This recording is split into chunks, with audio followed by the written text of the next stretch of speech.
Díomh Cardi Gael beag Raidió Chrónáin ag teachlaíomh beo WDR 96 FM amach anseo le cuileród idir caint, chlár, sport agus gach rud eile beag mo bhirt colachaí Sean agus Darren a caint anseo linn freisin.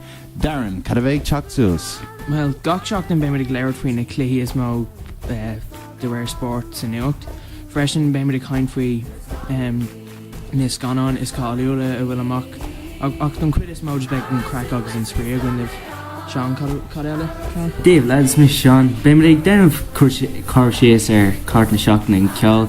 Ní beim ag seáint an caca ceol mar na stáisiún eile ar timp na tíre. Ben ceol seáinte trí Gaeilge agus Béarla agus is ceol simúla beag seáinte gwn i gánaí. Inis is féidir le dul agus a ras cuig séan inis.